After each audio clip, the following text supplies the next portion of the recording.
ప్రభునందు ప్రియులారా, మీ అందరికీ ప్రభు అయిన యేసుక్రీస్తు నామమున శుభములు. పరిశుద్ధాత్మని నడిపింపు కేవలము వ్యక్తులకేనా? ప్రియులారా, ఆదిమ సంఘములో పరిచర్య విధానాన్ని పరిశుద్ధాత్ముడు నడిపించాడు. అపోస్తలుల కార్యముల గ్రంథం 13వ అధ్యాయము 4వ వచనంలో, అంతియొకయలోనున్న సంఘము ప్రవక్తలు బోధకులు కలిగిన సంఘం, వారు ఉపవాసము చేస్తూ ప్రభువును సేవిస్తూ ఉండగా పరిశుద్ధాత్ముడు సౌలును బర్నబాను దేవుని పని కొరకై ప్రత్యేకించాల్సిందిగా మాట్లాడాడు. అప్పుడు వారు ఉపవాసం ఉండి ప్రార్థన చేసి వారి మీద చేతులుంచి వారిని పరిచర్యకై పంపారు. అలాగు పంపబడిన వీరిద్దరూ అనగా అపోస్తలులైన పౌలు బర్నబాలు గొప్ప పరిచర్యను చేశారు. పరిశుద్ధాత్ముడు ఏమి చెయ్యాలో అంతియొకయలోనున్న సంఘానికి చెప్పాడు. అలాగే పరిశుద్ధాత్ముడు ఏమి చెయ్యకూడదో కూడా సేవకులకు చెప్పిన సందర్భాలు బైబిల్లో ఉన్నాయి. అపోస్తలుల కార్యముల గ్రంథం 16వ అధ్యాయము 6వ వచనం చూడండి. ఆసియాలో వాక్యము చెప్పకూడదని పరిశుద్ధాత్మ వారిని ఆటంకపరిచినందున వారు పృగియా గలతియా ప్రదేశముల ద్వారా వెళ్ళిరి. ముసియ దగ్గరకు వచ్చి బితూనియకు వెళ్ళుటకు ప్రయత్నము చేసిరి గాని యేసు యొక్క ఆత్మ వారిని వెళ్ళనీయలేదు.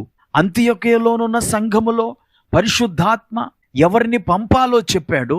ఇక్కడ పరిశుద్ధాత్మ ఎక్కడికి వెళ్ళకూడదో చెబుతున్నాడు. అనగా పరిశుద్ధాత్ముడు సేవకులను నడిపించి సంఘ అభివృద్ధికి దోహదపడే నిర్ణయాన్ని చేస్తూ ఉన్నాడు. ఆ పరిశుద్ధాత్మ ద్వారా పంపబడిన వారు గనుకనే అపోస్తలుల కార్యముల గ్రంథం 17:6లో భూలోకమును తలక్రిందులు చేయువారు అని ఆ పంపబడిన వారిని గురించి లోకం మాట్లాడింది. ప్రియులారా, పరిశుద్ధాత్ముడు కేవలము వ్యక్తుల కొరకే కాదు. పరిశుద్ధాత్ముడు సంఘమును దేవుని రూపములోనికి మార్చువాడు. అలాగే సంఘమును చీకటి శక్తులు రాకుండా అడ్డగించువాడు. తెస్సలోనికలకు రాసిన పత్రిక 2వ అధ్యాయము 7వ వచనములో పరిశుద్ధాత్ముణ్ణి అడ్డగించువాడు అని పౌలు పిలుస్తూ ఉన్నాడు. దేనిని అడ్డగిస్తాడు? ధర్మ విరోధమైన కార్యములు సంఘములో జరగకుండా ఆ ధర్మ విరోధమైన మర్మాన్ని అడ్డగిస్తూ ఉన్నాడు. ప్రియులారా, పరిశుద్ధాత్ముడు వ్యక్తులకు మాత్రమే కాదు, పరిశుద్ధాత్ముడు సంఘానికి కూడా నాయకుడై ఉన్నాడు. ఏ సంఘము పరిశుద్ధాత్మ చేత నడిపించబడుతుందో ఆ సంఘము వర్ధిల్లుతుంది, ఆత్మ ఫలముల చేత నిండి ఉంటుంది. అయితే ఈరోజు అనేక సంఘాల్లో పరిశుద్ధాత్ముడు కాక వ్యక్తులు నిర్ణయాలు తీసుకుంటున్నారు. తద్వారా సంఘములో పరిశుద్ధాత్ముడు పని చేయలేకపోతున్నాడు. లౌదికీయ సంఘములో యేసు బయట ఉన్నాడు. ఈరోజు అనేక సంఘాల్లో పరిశుద్ధాత్ముడు బయట ఉన్నాడు.